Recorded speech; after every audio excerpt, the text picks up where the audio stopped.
Buenas tardes, entonces estamos nuevamente reunidos en este círculo de charlas que pretende cosechar herramientas para crear nuevas ecoaldeas, que busca juntar a todas las personas que en este momento desean iniciar procesos de ecoaldeas, tanto de territorios como de personas que quieren ser parte de ecoaldeas o que quieren construir una ecoaldea. Y hemos invitado a una serie de personas que nos parecen muy claves porque su visión nos orienta, nos da pistas, nos da luces sobre todo este proceso. Y hoy tenemos a Susana Muhammad.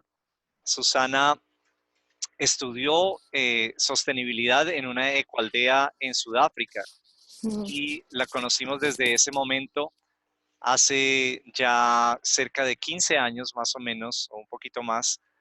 Y también Susana en ese momento fue una de las convocadoras a la creación de la ecoaldea Aldea Feliz, fue una de las socias fundadoras de nuestra ecoaldea. Ahora Susana nos va a contar a qué se ha dedicado y nos parece muy interesante, Susana, conocer un poco de tu historia y también recibir de ti todo aquello que se te ocurra que puede ser útil a esta reunión, a este movimiento. Entonces, eh, los dejo con Susana Muhammad. Bueno, hola a todos, buenas tardes. Bueno, es un placer y siempre un honor ser invitada por la red de Ecoaldeas, por Aldea Feliz. Me pongo muy sentimental, no sé por qué, tal vez porque estamos en pandemia o algo así, pero hay no sé, como el movimiento de Ecoaldeas para mí está muy cerca en mi corazón. Preparando esta reunión. em, no sé, me di cuenta realmente lo importante que ha sido en mi vida, y lo hice en 5 minutos, y como ver toda la información junta, pues no me había dado cuenta. Entonces es también un momento para agradecer al movimiento mundial y al movimiento en Colombia, y especialmente al de Feliz.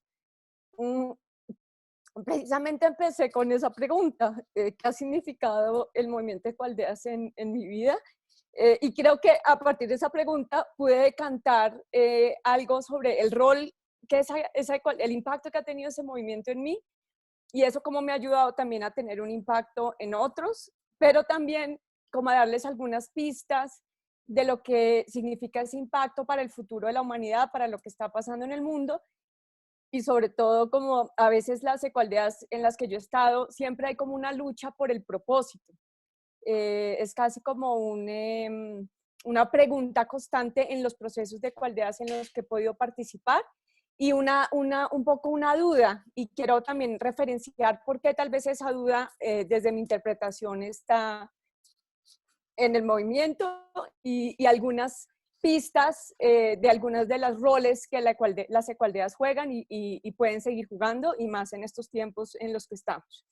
Bueno, primero decirles que desde hace muchos años, muy joven, tal vez como a los 15 años, tal vez por el impacto de la Cumbre de Río en el año 92, esta pregunta vital se empezó a sentar en mí, y era entender que estábamos viviendo de una forma totalmente contraria a los ciclos de la naturaleza. Obviamente a los 15 años yo no lo podía plantear de esa forma, pero la Cumbre de Río y los procesos que pasaron en ese momento sí me llevaron a empezar acciones en el colegio, como por ejemplo ahorrar recursos. Entonces mi agenda personal, de esas agendas que uno tenía de adolescente, que todos los amigos le firmaban, todas estas cosas, pues era alrededor de comprometer a los compañeros del colegio a que usaran menos agua, a que recicláramos. Entonces había ya como una lógica. Y luego en la universidad esa pregunta se profundizó a partir de una persona que conocí que se llama Gunther Pauli,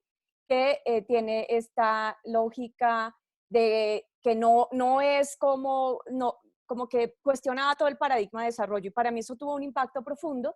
Y por eso mi tesis de grado de ciencia política de la Universidad de los Andes fue en una comunidad que estaba tratando de ser cero emisiones en los años 90 en Medellín, y esta comunidad que hizo todo un proceso social que era casi como una aldea urbana, como una ecoaldea urbana en la Comuna 13 de Medellín. Entonces, estar en contacto con esa comunidad empezó también a traer otro tema, y era la relevancia social que podía tener para satisfacer las necesidades básicas humanas de la gente, la lógica y el paradigma de la sustentabilidad. Esto me llevó años después a esa pregunta, ¿cómo podemos cambiar este sistema? ¿Qué significa el desarrollo en una lógica de límites ambientales y sociales y cómo los sistemas que nos dan la vida pueden estar más integrados a la forma en que vivimos? Después de, bueno, no voy a contar toda mi vida en detalle, pero parte de ese camino fue realmente en un momento decir, yo tengo que ir a vivir a algún lugar en donde esto ya esté pasando, en donde, como yo vi en Medellín, esa comunidad que hacía esas prácticas en la mitad de una urbe y de una comuna, sobre todo en los años 90, con tanta violencia, donde realmente estaban matando a los jóvenes, y ver cómo esta comunidad se anclaba en la sustentabilidad para empezar a transformar y crear lazos comunitarios que les permitieran resistir la violencia de los 90 en Medellín. Dije, tengo que ir a algún lugar. Y muy intuitivamente, muy sin planearlo, me puse a investigar en Internet. Claro, en esa época, esto era el año 2001, Internet era súper incipiente comparado a lo que tenemos hoy, pero a través de correo electrónico empecé a identificar un lugar y dije, no sé, también muy intuitivamente estaba viviendo en Europa, dije, yo me quiero ir a África o a Asia, no sé por qué pensé eso, y entré en contacto con una ecualdea en Sudáfrica que se llama Tolego y que queda en un pueblito que se llama Rustenburg, a 1 hora y media de Johannesburgo. Yo sin pensarlo mucho, me fui para allá de voluntaria y sin conocer a nadie en Sudáfrica, bueno, eso fue toda una aventura, pero me fui para allá porque yo quería vivir en un sitio en donde ya ese paradigma se viviera. Y estuve 8 meses, además sin un peso, de verdad que sí fue una experiencia espiritual muy profunda porque fue como salirme del sistema de transacción económica, del sistema capitalista, y irme a vivir con este emprendedor social y su proyecto, que era bastante inusual, porque esta ecualdea quedaba en la mitad de las segundas minas de platino más grandes del mundo, y era el sueño de este emprendedor social, que era un surafricano de familia afluente, blanco, de trabajar con una comunidad negra de la tribu Tswana, muy cerca al borde con Botswana, para que a través de la sustentabilidad esta comunidad negra, 10 años después de haber terminado el apartheid, se empoderara y recordara su raíz ancestral, que había sido totalmente perdida con el sistema de opresión del apartheid, y a través de la permacultura y la sustentabilidad, esta comunidad suana pudiera como dignificarse y también un poco en una lógica posconflicto en Sudáfrica, volver a encontrar una raíz que les diera identidad después de tantas décadas de opresión de la población blanca frente a la negra. Entonces, al tiempo era un proceso de reconciliación racial, un proceso de la lógica de la permacultura, de recobrar una raíz ancestral, pero con tecnología moderna, y de ofrecer un paradigma diferente a una gran pregunta vital que tenía Sudáfrica en ese momento, que era cómo vamos a garantizar la integración racial y la integración social después del apartheid. Allí esta persona que se llama Paul Cohen fue para mí un maestro, y aquí quiero dejar un primer punto. Para mí las ecualdeas han sido un centro de empoderamiento y de aprendizaje. Es poderme haber sentado con esta persona que estaba pasando por este proyecto social, a que me contara sobre la historia de Sudáfrica, ver el tema de la reconciliación y de los conflictos sociales y raciales pasando allí, ver a la gran minería, eran 5 multinacionales mineras en estas megaminas, ver a los miembros de esta alcaldía, que era gente pues, muy pobre, yendo durante el día a trabajar en las minas, eran trabajadores mineros, y en la tarde llegando a hablar de este paradigma de sustentabilidad. Bueno, esto fue de verdad una experiencia que a mí me tomó, yo les voy a decir, casi 10 años de cantar, y la forma que la decanté fue en un curso de escritura creativa, donde escribí un cuento sobre una cosa que me pasó muy fuerte en esa aldea, y me di cuenta, y aquí es una experiencia vital, que en ese momento lo que estábamos haciendo, tratando de empoderar esta comunidad, era de verdad replicando el paradigma opresor de desarrollo, pero poniéndole sustentabilidad. Porque obviamente, ¿qué pasaba en esta aldea el sábado y el domingo? toda la comunidad se alcoholizaba de una forma que ustedes no se imaginan. La gente, uno amanecía un domingo en Toledo y toda la comunidad estaba tirada físicamente en el piso borracha. ¿Y esto qué era? Era una forma de expresar la opresión que todavía se mantenía, a pesar de que muchos voluntarios de otros países que veníamos allí y estábamos supuestamente en una misión de empoderamiento. A mí me hicieron brujería en esa aldea, y eso fue lo que decanté en ese cuento. Una vez me desperté a las 2 de la mañana en mi jota africano, porque se han construido arquitectura vernácula sostenible. Me levanté allí y yo sentía algo extrañísimo. No había ruido, pero algo me despertó. No había luz, todo era absolutamente oscuro. Yo cogí la linterna pero yo sabía que algo no estaba bien y me puse a mirar por todo el hot y lo que vi es que mi cama estaba invadida de termitas. Mi almohada estaba invadida de termitas. Las termitas que yo veía en las construcciones de barro, que siempre iban como en una línea, pues como unas hormiguitas, y eso pues era normal, habían invadido toda mi cama. Mi pijama estaba llena de termitas. Y a mí me costó 10 años de cantar esa historia en ese cuento que escribí, porque yo dije, esta comunidad a través de su ancestralidad me estaba diciendo que yo era una invasora, igual a la que los había oprimido durante no sé cuántas décadas. Entonces, ahí hay algo del conocimiento ancestral que este emprendedor blanco quería recuperar, pero que para mí esta comunidad tenía a un nivel mucho, mucho más profundo. Y allí ha habido un segundo punto. Pues primero un centro de empoderamiento, aprendizaje, haber tenido esos 8 meses con este mentor, sentada todos los días hablando con él. Ahorita les cuento algo que me dijo hace más de 15 años que hoy me volvió a resonar mucho. Pero lo segundo también, este contacto con las tradiciones ancestrales ha sido otro punto muy importante para mí en las ecoaldeas. Es como un lugar extraño donde uno recuerda, o todos recordamos cosas como que este mundo occidental no permite que recordemos o que pasen, o que no les podemos dar explicación. Hay muchos sistemas de conocimiento que se juntan en las ecoaldeas y que generan una diversidad humana muy enriquecida. Entonces, un primer punto sería que para mí ha sido un centro de empoderamiento, tener mentores con los que puedo libremente en otras formas de aprendizaje compartir. Y dos, ha sido también un punto de contacto con tradiciones ancestrales y otras formas de conocimiento que tal vez, pues en este mundo en el que vivimos uno no tiene como ese contacto por las estructuras de poder en las que vivimos. Eso, digamos, fue un punto muy importante y luego se va a repetir con otras tradiciones de conocimiento pues a partir de mi vida en ese paso por las ecoaldeas. Es muy interesante porque de Toledo, a través de Paul Cohen, yo conozco otra ecoaldea que ya no queda cerca de Johannesburgo, sino que queda en Ciudad del Cabo, y es un nuevo experimento de construir en la Universidad Stellenbosch en Ciudad del Cabo un centro para el estudio de la sostenibilidad, el Sustainability Institute, que de verdad dirigido por personas maravillosas, que casualmente una de ellas estudió su maestría en otra aldea, que es Findhorp en Escocia.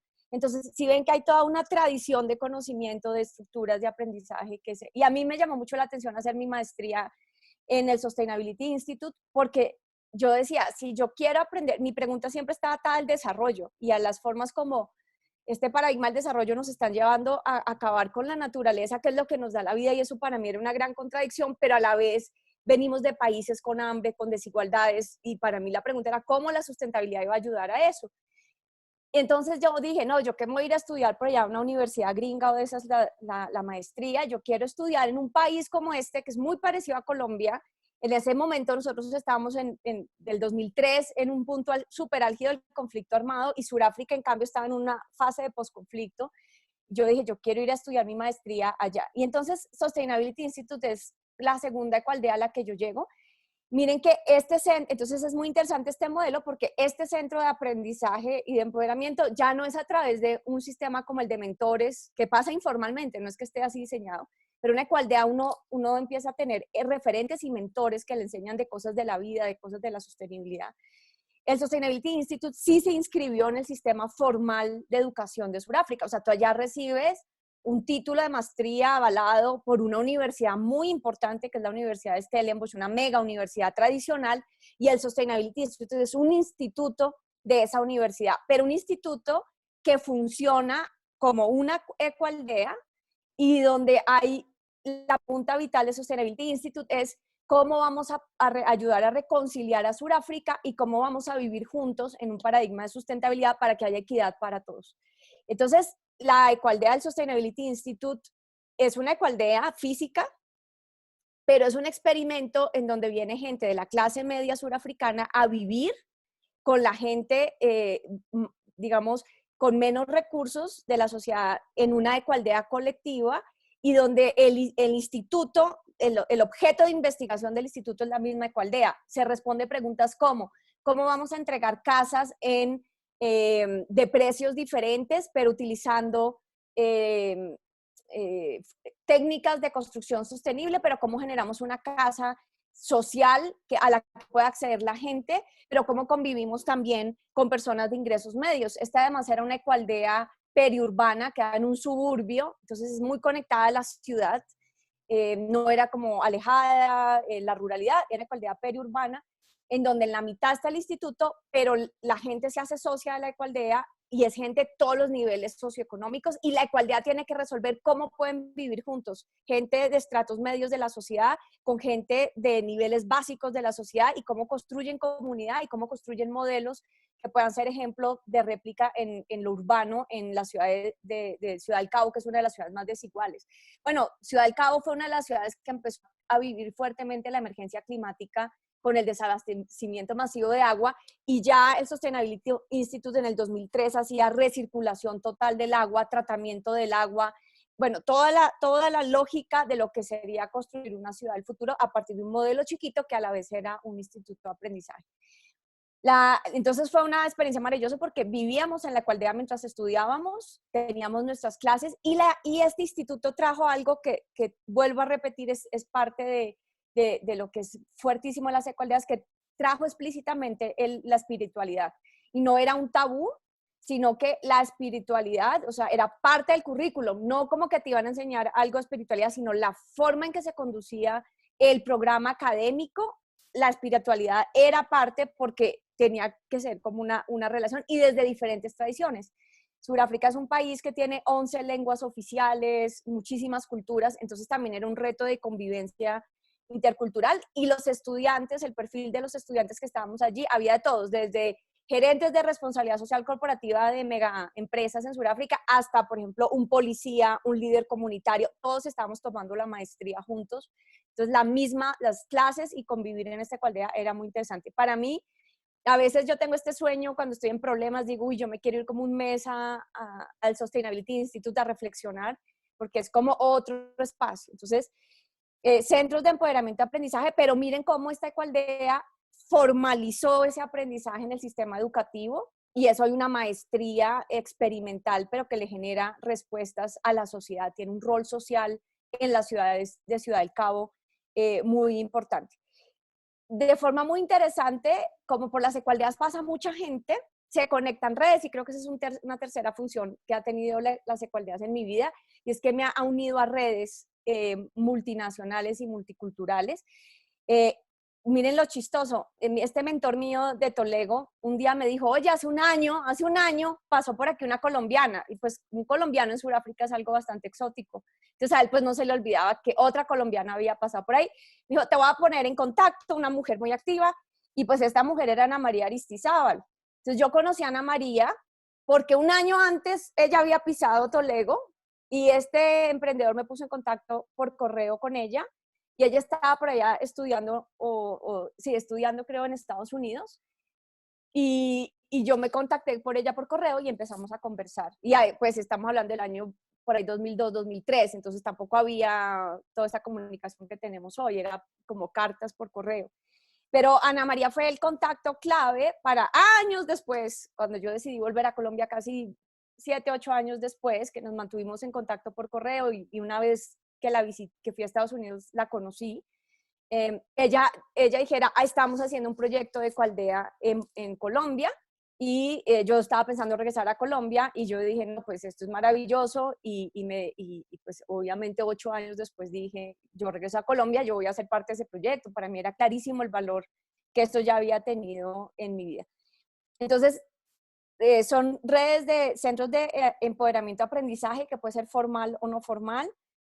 Son obviamente redes de crecimiento espiritual, pero también de conocimiento multicultural, que me parece fundamental y que no es algo que no es a lo que no accedemos fácilmente, y las ecualdeas lo tienen ahí como en la mano, y creo que es algo que es un valor agregado que las ecualdeas entregan.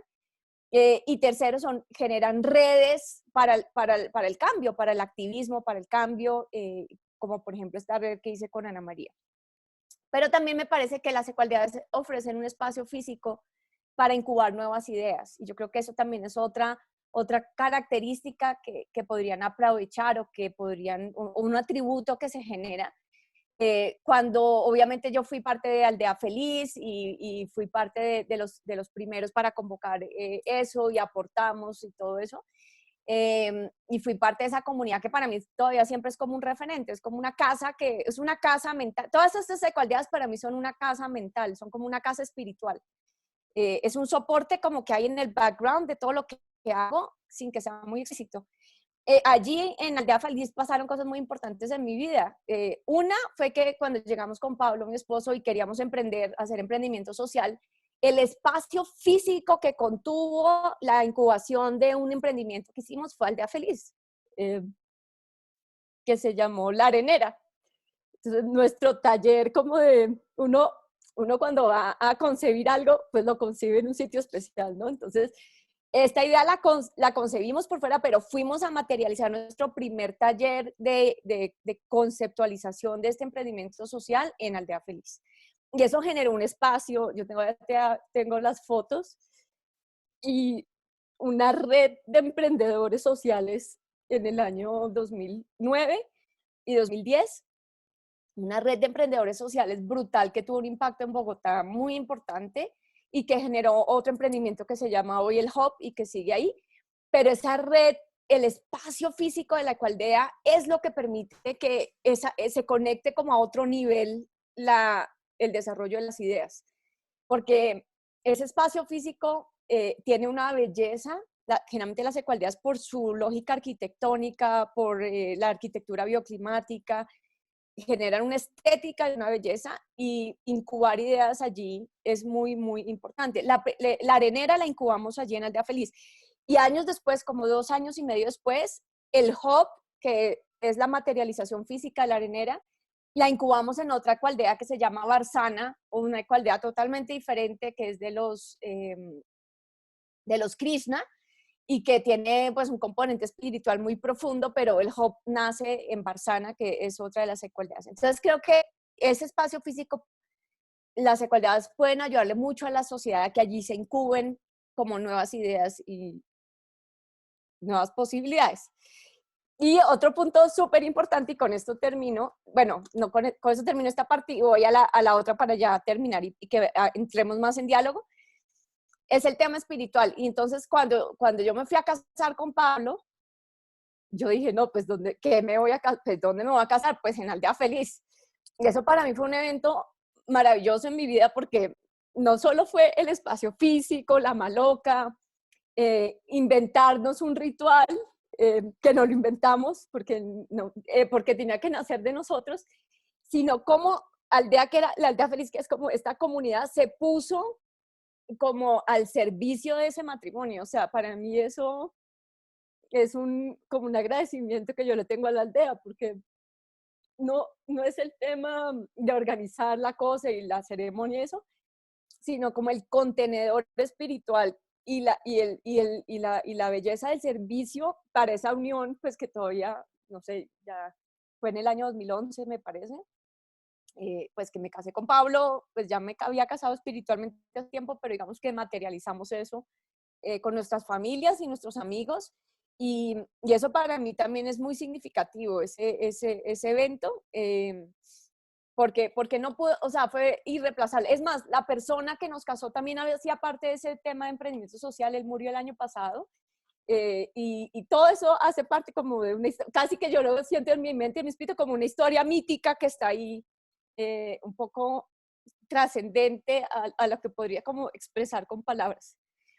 Y finalmente, otro espacio que para mí ha sido fundamental estos 10 años que ya llevo viviendo en Colombia, casi 11 años ya, es el llamado de la montaña, que es el encuentro de coaldeas. Porque el llamado de la montaña, a mí Carmiña me preguntó hace unos días, el último que estuvimos, que fue en Gaia, me dijo, pero Susana, ¿tú para qué sigues viniendo? Yo obviamente emprendí un camino de la vida política que me encanta también y me siento muy, es muy interesante para mí, muy emocionante, pero porque él me preguntó, ¿tú por qué regresas al llamado de la montaña?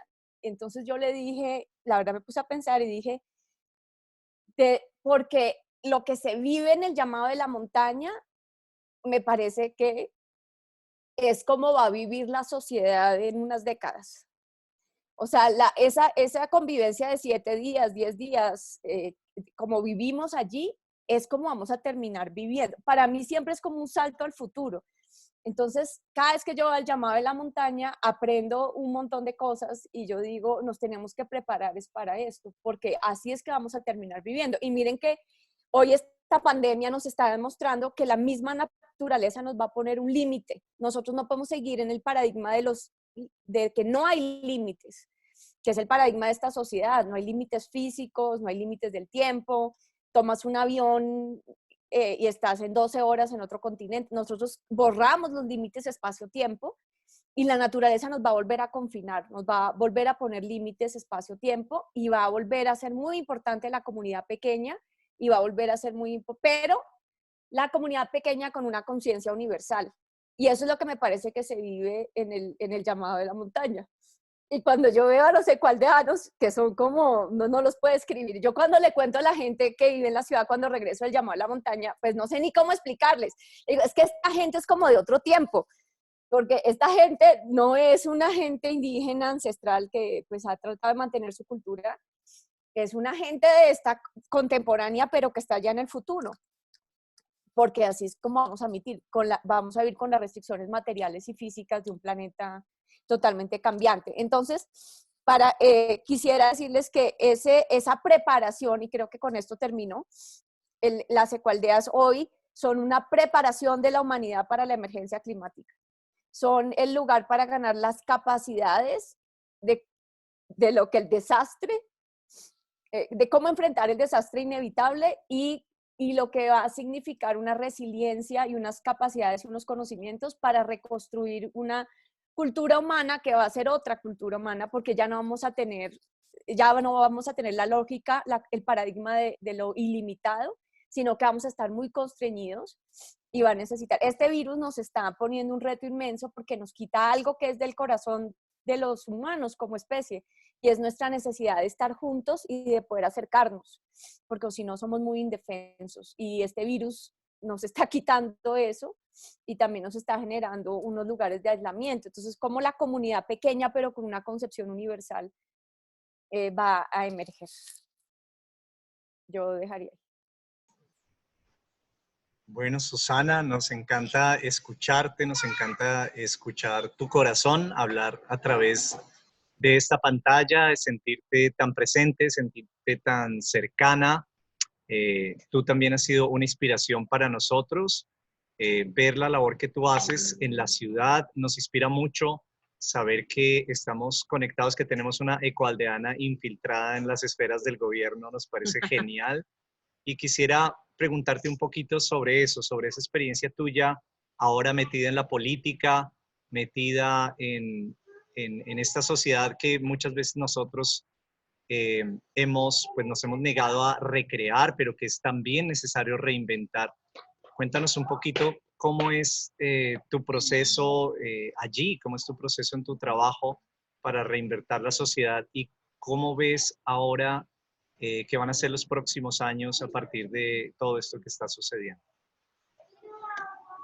Pues yo estoy también un poco sensible en estos días, pues llevo ya 10 días confinada y me siento un poco culpable, como que surge un sentimiento de culpa, porque hemos estado trabajando hace más o menos un año en el tema de la emergencia, hablar de la emergencia climática, de cómo nos preparamos y me parece que llegó. Y como llegó y no me siento lista, entonces creo que lo que va a pasar después, mejor dicho, el mundo era algo el año pasado y va a terminar siendo algo muy diferente este año. Y es no sé, es un poco desconcertante. Yo pensé que iba a tomar un poco más de tiempo y que vamos a tener más tiempo. Entonces, casi que el aprendizaje es que la emergencia te coge con lo que tienes, como a nivel individual, a nivel espiritual y a nivel colectivo y social. Entonces, es un tiempo donde vamos a tener mucho sufrimiento y vamos a necesitar mucha humanidad.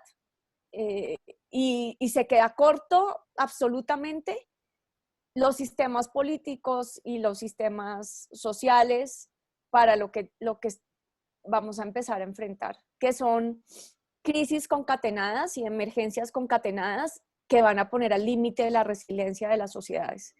Entonces, que en pocas semanas la economía del mundo se haya parado o sea, materialmente en una proporción altísima, que hoy tengamos que preguntarnos en Colombia cómo le vamos a entregar a 20 millones de personas durante 2 o 3 meses el sustento para que precisamente podamos tener un bien mayor colectivo, que es que esta infección pues no tenga una consecuencia mucho más grave, pues nos puso al límite de resolver en horas lo que llevamos intentando resolver en años. Entonces, la crisis te coge con el sistema de salud que tienes, la crisis te coge con la conciencia colectiva que tienes, la crisis te coge con el gobierno bueno o malo que tienes, la crisis te coge con la desigualdad social que tienes. Creo que en ese tema de la desigualdad social tenemos que profundizar y tenemos que estar mucho más cerca de los vulnerables. Creo que si estamos cerca de los vulnerables, vamos a poder entender y qué tenemos que hacer. Si estamos lejos de los vulnerables, y tal vez un poco que ahí también hay un peligro en las comunidades pequeñas de coaldeas, que nos volvamos una autorreferencia y que en nuestro discurso, en nuestro aprendizaje, en nuestro compartir de conocimiento, nos aislemos de las realidades sociales y cuando tienen el potencial inmenso de acercarse a esas realidades sociales y a esas vulnerabilidades para precisamente ofrecer, no solo ofrecer soluciones, aprender colectivamente las soluciones. Yo hoy veo, yo creo que hoy comunidades que vulnerables son mucho más resilientes que lo que hoy en la sociedad supuestamente tiene más capacidades que podría ser la clase media urbana, porque son comunidades que se han hecho a punta de dificultad. Yo, por ejemplo, el tejido social de barrios de Ciudad Bolívar es mucho más sólido que el tejido social de algunos barrios de Chapinero. La capacidad de resistencia a la adversidad y de cooperación social de muchos sectores es mucho más sólida porque ha sido ya la forma de sobrevivir ante la adversidad. Entonces creo que necesitamos abrirnos todos al otro y al otro más vulnerable. Para mí hoy está siendo esto muy frustrante porque yo soy una persona de acción, me gusta el activismo, me gusta estar en la calle, me gusta estar allá en el contexto metida y hoy que estar confinada con la situación social que se está viviendo afuera y haber tenido que entender que la mejor forma de ayudar es no hacer nada, nada en el sentido de estar afuera en la acción, sino, no sé, en la circunstancia nos puso fue a estar aquí encerrados en 4 paredes y a partir de estos medios cómo podemos trabajar, pues ha sido un reto inmenso. No sé si estoy siendo un poco disparatada, pero estamos también en un momento confuso, para mí bastante confuso y complejo. Sí, Susana, gracias. Yo creo que compartimos mucho tu apreciación, tu visión. Logras transmitir en tus palabras algo que estamos sintiendo y estamos descifrando todos en este momento. Y una de nuestras preguntas, de las preguntas que nos hacemos es precisamente cómo poder llevar las soluciones de las ecoaldeas a mayor cantidad de gente, cómo poder trabajar con las personas más vulnerables, cuáles serían esas formas. Y es un aprendizaje también para nosotros, un camino que necesitamos recorrer. Si tú quieres de pronto profundizar en esto un poquito más, en cómo podrías imaginar a las ecoaldeas, aunque ya con lo que cuentas de Sudáfrica nos das muchas pistas, pero quizás una pregunta para ti en este momento sería esa: las, cómo podemos las ecoaldeas existentes, los núcleos de sustentabilidad existentes, eh, poder tener una labor más de mayor impacto?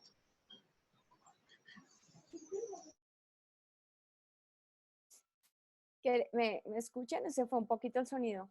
¿Sí? ¿Sí? Eh, pues creo que es una... ¿Qué pasa? Hay muchas comunidades ya en sectores aparentemente vulnerables de las ciudades que están en este paradigma. Hay redes de huertas urbanas, hay gente defendiendo sus ecosistemas porque son vitales, hay gente, hay gente que está hoy en resistencia frente a recibir los impactos de la contaminación más fuertes, hay unos liderazgos sociales muy fuertes que están hambrientos de conocimiento para poder desplegar eso en las comunidades más rápidamente. Yo creo que el rol de poder llevar, y las ecualidades ya lo hacen de forma muy natural, de generar comunidad, de poder llevar eventos, happenings a los barrios con esos líderes. Por ejemplo, el trabajo de Beatriz con Transition Network, hablar de este tema de la emergencia climática con la gente en los barrios.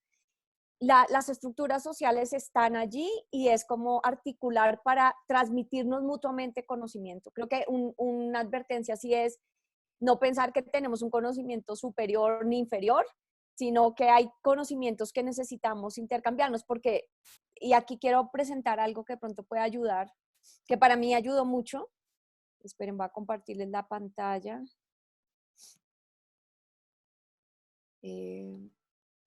Esto para mí fue muy útil, que es estas como 3 aproximaciones al cambio social.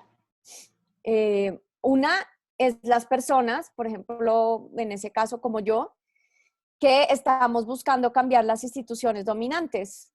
Eso se hace a través del activismo, a través de la protesta, a través de la acción política, a través de buscar que no solo se tomen decisiones diferentes donde hay centros de poder institucionales, el gobierno y otros, sino también a veces por la movilización masiva de la protesta social, que también es muy importante. Y este es un paradigma de cambio.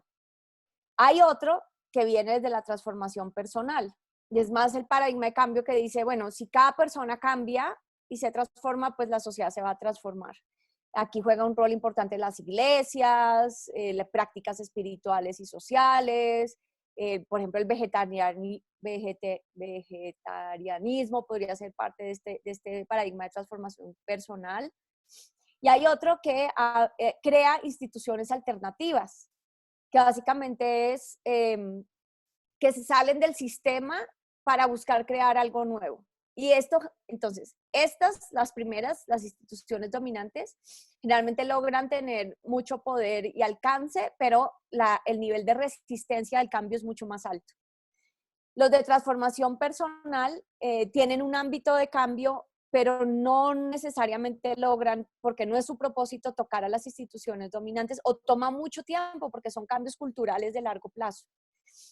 Y las organizaciones alternativas, que para mí las ecoaldeas entrarían dentro de este lugar, lo que generan es nuevas formas de hacer las cosas, nuevas formas de pensar, nuevas prácticas, pero digamos su restricción es que se pueden quedar en modelos pequeños, como no pilotos, pero la escala de cambio puede ser muy permanente. A veces cuando los que estamos trabajando en las instituciones dominantes logramos tumbar esto, da oportunidad para que lo que está alternativo, que está un poco al fuera del sistema, logre emerger como solución. Y un poco la recomendación aquí es no mezclar las 3 cosas, sino más bien generar un ecosistema que permite a los que estamos en diferentes lugares de cambio articularnos, pero cada uno un poco en lo suyo. Esto es un poco desde la teoría norteamericana que sacó este modelo. Sin embargo, me parece interesante porque a veces intentamos hacerlo todo al tiempo y eso no es muy efectivo. Entonces, a veces queremos que transformar a la gente, hacer una institución alternativa y querer dominar, cambiar las instituciones dominantes. Creo que la paz que me ayudó este diagrama a hacer es que no hay que tratar de hacer todo el tiempo. Es saber que hay organizaciones en diferentes lugares del cambio y más bien cómo hacemos alianzas o un ecosistema de cambio, pero cada uno en su rol. Porque a veces al tratar de cambiarlo todo no cambiamos nada. Y eso es muy, muy importante. Entonces, no sé por qué les dije esto, pero me parecía como interesante, porque creo que si bien las ecoaldeas trabajan en la transformación personal, pero me parece que su rol más significativo está en generar instituciones alternativas. Por ejemplo, el modelo que proponía Aldea Feliz sobre la propiedad, ese es una institución alternativa al mercado, o cuando hacemos monedas alternativas, lo que pasa es que su alcance es reducido. Pero ¿cómo aprendemos lecciones de allí que podamos llevar a las instituciones dominantes y cómo vamos haciendo más bien un ecosistema? Entonces, tal vez, Carlos, la pregunta es, como cada ecualdea tiene su rol, que cumpla la ecualdea su misión, más bien es cómo hace alianzas con otros que están haciendo otras formas de cambio, no intentando reemplazarlos o intentando, sino más bien para que seamos un ecosistema mucho más fuerte, que igual vamos a un propósito común, que en el caso de nosotros que estamos trabajando es un mundo más sustentable y más justo.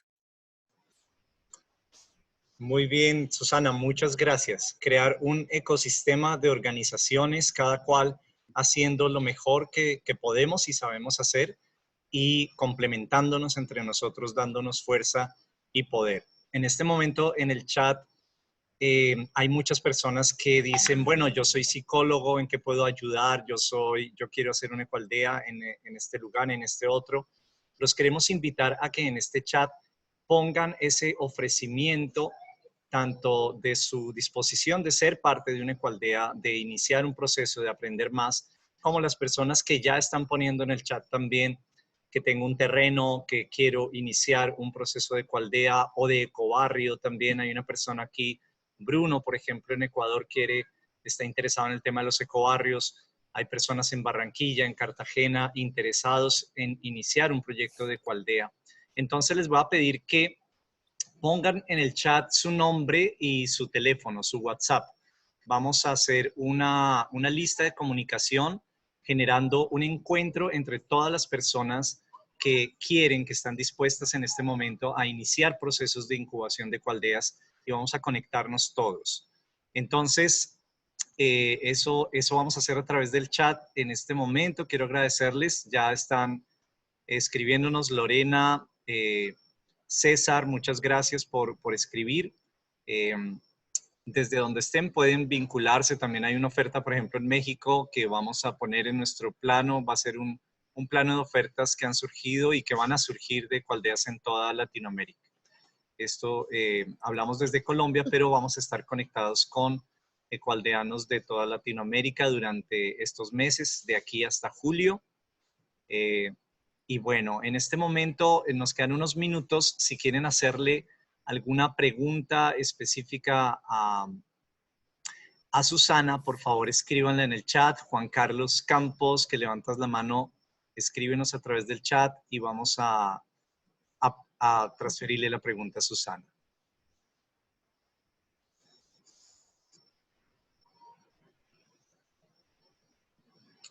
Bueno, gracias. Gracias, Stephanie, a Laura Juliana, a todas las personas que están ofreciendo y haciendo preguntas.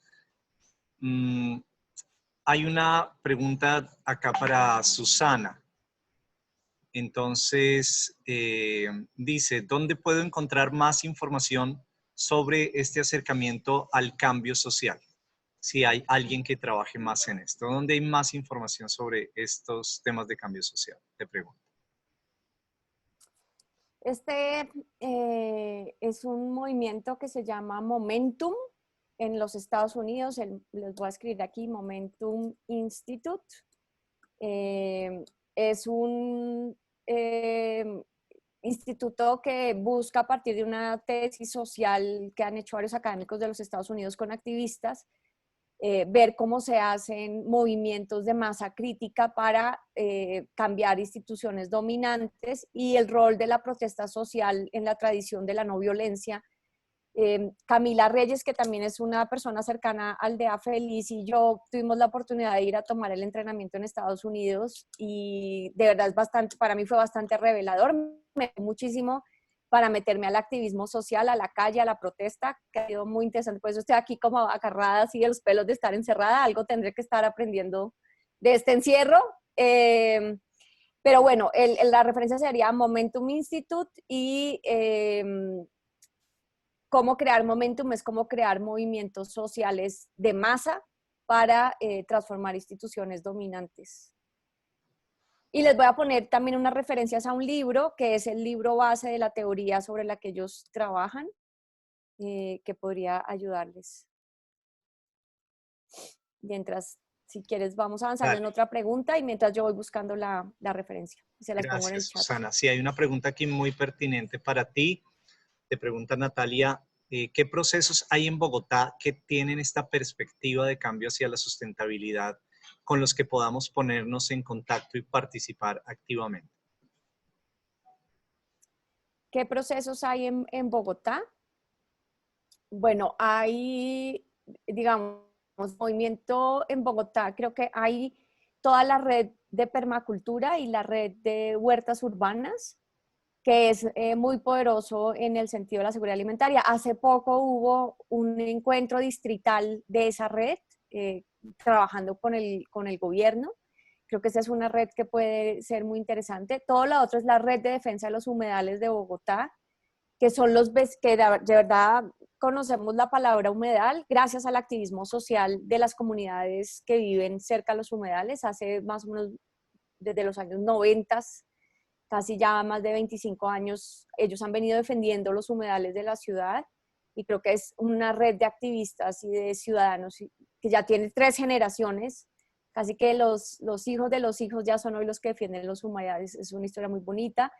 Hay ecobarrios en San Cristóbal y todos los barrios populares de los cerros orientales, en la mesa de cerros orientales en Bogotá, están buscando cómo sostenerse, tienen la pregunta, ¿cómo podemos sostenernos en los cerros a la vez que defendemos la Reserva Ambiental de Cerros Orientales, que es una reserva crítica de la ciudad de Bogotá? Es un proceso social muy organizado, unos líderes comunitarios muy poderosos, que yo creo que entrar en sinergia con ese proceso. Sendero turístico de Peñalosa que iba a fragmentar los cerros de lado a lado en 100 kilómetros, y los que han venido buscando una alternativa para proteger la reserva de cerros orientales a la vez que las comunidades vulnerables pueden vivir allí. Hablan del riesgo no mitigable. Ese sería, creo que, otro proceso de la ciudad muy, muy interesante. Y ahorita estamos trabajando, que también es una invitación a que hagamos más sinergia, en la plataforma de emergencia climática de Bogotá, que busca que muchos movimientos, y se llama plataforma porque la idea no es que sea como una sombrilla de nada, sino más bien cómo nos ponemos en red a partir de qué deberíamos hacer en la ciudad de Bogotá y sus alrededores para estar más preparados hacia la emergencia climática.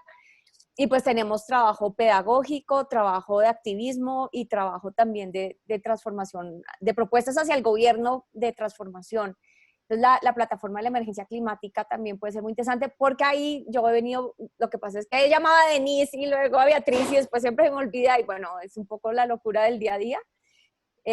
Cómo el Transitions Network entra a jugar a los barrios de Bogotá y entramos a jugar, la gente está hambrienta de pedagogía, de prácticas, pero también no solo está hambrienta, hay mucho que ya está haciendo la gente en la ciudad para ser más resiliente, desde líderes comunitarios, bueno, una cantidad de cosas. Entonces creo que esa puede ser otra buena oportunidad de entrar en sinergia por el conocimiento que tienen las ecoaldeas, todo la pedagogía del Transition Network, que es tan sencilla, tan comunitaria, que pone a la gente a la acción.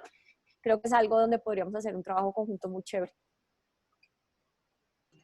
Súper, muchas gracias, Susana. Hay varias personas interesadas en poderte contactar, en poder aprender más de tu trabajo, de todo tu movimiento. Entonces, ¿quieres regalarnos algunos contactos para las personas que quieren contactarte directamente?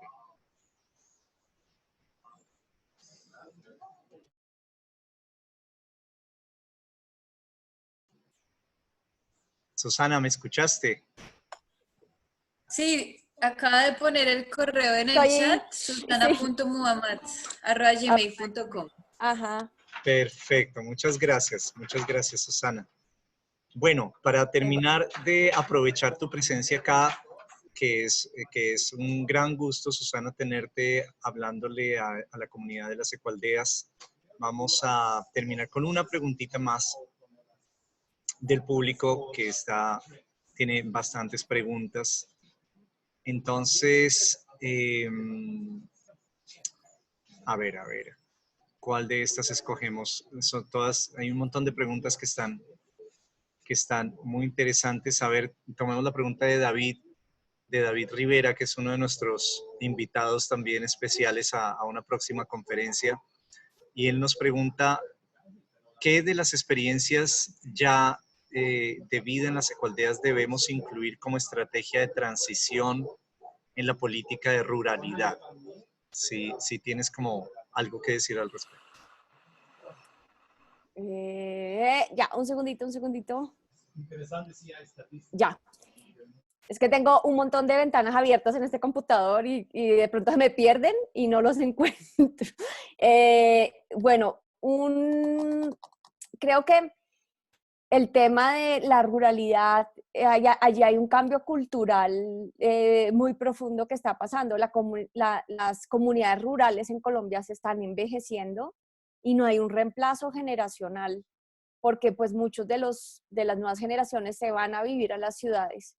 Pero si ustedes se dan cuenta en esta pandemia, quien nos está alimentando es la agricultura familiar de este país, que le provee 80% de la agricultura es muy importante ver si pudiera haber articulaciones. Hay una red que se llama la Red de Agricultura Familiar, que son activistas y personas que trabajan con estos campesinos y que están promocionando la transición agroecológica, la ruralidad colombiana, pero es difícil porque, digamos, la revolución verde es un paradigma ya sometido en nuestros campesinos, ¿no? La necesidad de agrotóxicos, es muy difícil esa transición.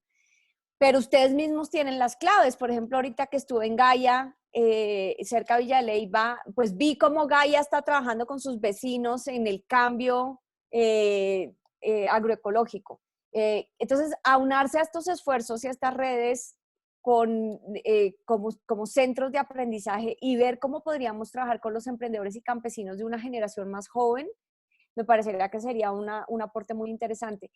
Por ejemplo, en el Sumapaz, bueno, tenemos 300.000 personas viviendo en páramo, campesinos que obviamente eso es una contradicción ecológica, que tienen papa, que tienen ganado, eso tiene un problema en el páramo, pero también a la vez son la fuerza de resistencia contra que los páramos se nos vuelvan minería y se nos vuelvan grandes hidroeléctricas.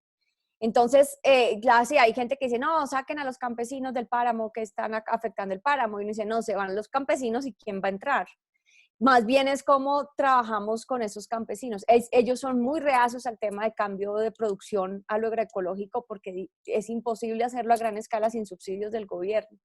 Pero la pregunta es qué se podría generar allí con una nueva generación de campesinos, pero es un problema, digamos, fundamental para todos en términos de alimentación y de agua. Les voy a dejar aquí la referencia del libro que les decía. Y también bueno, sí, de la autora y del libro. Vale, muchas gracias, Susana. Estamos en este momento, la alcaldía del pueblo donde estamos nos está pidiendo colaboración con recoger alimentos o donaciones para alimentos, porque como tú dices, hay una población adulta que se están quedando solos en el campo y son una población muy vulnerable. Entonces, en este momento, la alcaldía de nuestro municipio está identificando esas familias y nos han pedido la colaboración para hacer una recolección de fondos para llevarles algo de mercado también. Entonces, nosotros vamos a trabajar en ese sentido.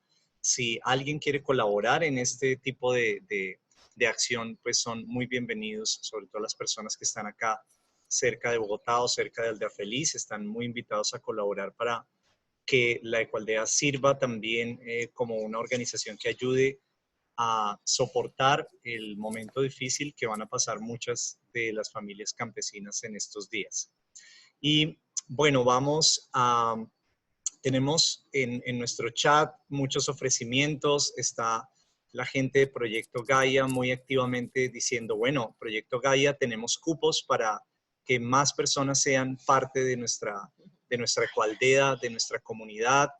Tenemos a Guayasie también diciendo que tienen un cupo para personas que quieran vivir en esta Ecualdea, ya Ecualdeas que están organizadas y que tienen en este momento espacio para recibir personas. Entonces vamos a poner en nuestro sitio web toda la información, tanto de los lugares que están buscando gente como de la gente que está buscando lugares. Estamos haciendo un mapa con todos estos intercambios de ofrecimientos que están surgiendo a partir de estas charlas. El sitio web es el que ustedes usaron para inscribirse, pioneros.aldeafeliz.org. Y allí mismo van a estar todos los videos de estas charlas colgados. Y también se va a crear un canal de YouTube, que es una de las sugerencias que nos hace alguno de los participantes. Vamos a tener también subidas estas charlas en YouTube para que puedan tener una lista de reproducción también para compartirlas. Entonces, esta charla está siendo grabada y va a ser colgada por esos medios para que la compartan con sus amigos, pero no solo compártanla, sino cuéntenle la historia. Creemos un movimiento entre todos para fortalecer las ecualdeas en Colombia y en Latinoamérica. Somos un territorio maravilloso para tener comunidades sustentables. Somos el territorio más rico del planeta y está muy bien que nos vayamos a vivir al territorio, que no dejemos a estas generaciones de campesinos envejecer en el territorio mientras los jóvenes quieren irse a una ciudad, a un modelo insostenible, sino que nosotros nos vayamos más bien al campo, las personas que han estudiado y tienen conocimiento y pueden ver lo que viene, pueden ver este futuro que tanto nos preocupa, que a Susana también le preocupa mucho y nos narra con tanta claridad. Pues las ecualdeas podemos jugar allí un rol muy bello, muy importante y estoy seguro que esto es algo que podemos potenciar en este momento desde nuestras casas, compartiéndonos, haciendo red virtual. Este es uno de nuestros poderes, la capacidad de hacer redes virtuales.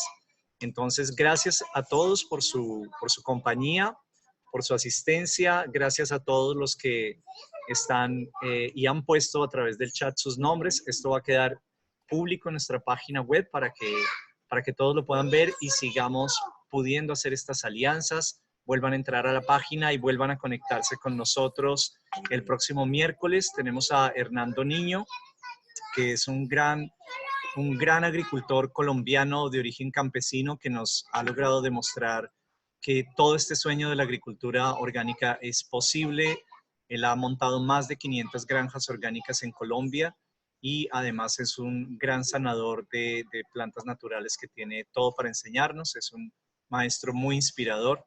Entonces, nos vamos a ver con Hernando el próximo miércoles.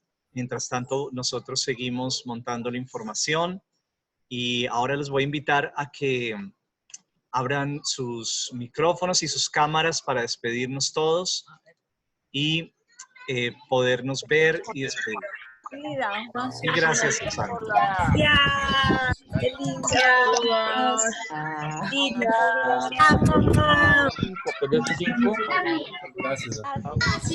gracias a todos. Gracias. Pronto, mucho poder, ánimo y fuerza para todos.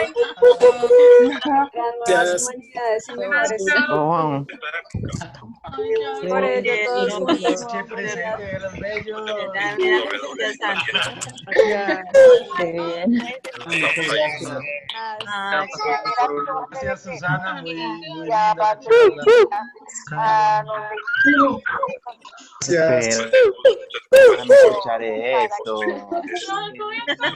Sí, bien. Carlos, Lu te quiere mostrar algo. Buenísimo, la verdad que muy contento pues, de esta charla. Nosotros pensamos que queríamos compartir un poquito dentro de nuestra experiencia, un espacio diseñado por Chao, Carlos, gracias por todo. ejecutado por Gracias, nosotros. chicos. Amigos.